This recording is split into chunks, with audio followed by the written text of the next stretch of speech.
Ano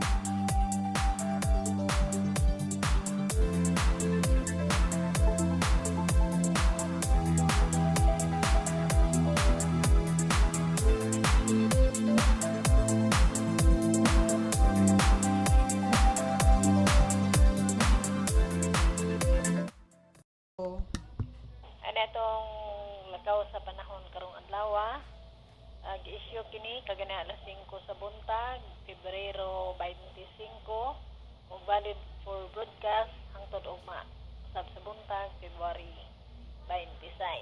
Ato ang synoptic situation, northeast monsoon kun hangin nga amihan nakaapekto sa Kabisayan ug Luzon.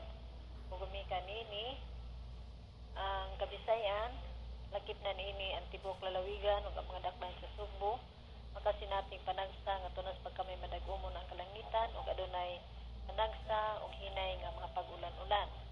Samtang ang probinsya sa Quezon, Aurora, makasinati usab kining madagumon ang kalangitan ug adunay ginagnay nga pag-ulan-ulan.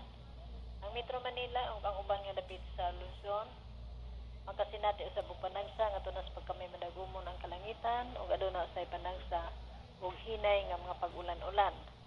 Ang Mindanao, panagsang pagpanagom, inubanan sa panagsa ug daklit nga mga pag-ulan-ulan ug panagsang pagpanugdog og kilat. Kasarangan ngadtos makusog nga hangin gikan sa amihanang silangan. May magpasulabing nga moros sa tibok nasod. Ang kahimtang usab sa atong kadagatan sa tibok nasod, lakip na niini ang kadagatan dinhi sa tibok lalawigan sa Sugbo, kasarangan nga tunas may pagkabalurot. Ang bana-bana sukod sa kainiton karong adlaw dinhi sa Metro Cebu nagasukad gikan sa 22 ngadto sa 30 degrees Celsius. Dinhi sa Sugbo ang adlaw mosalop karong alas 5:54 sa hapon. Dinhi na lang ko to bang atong idira update.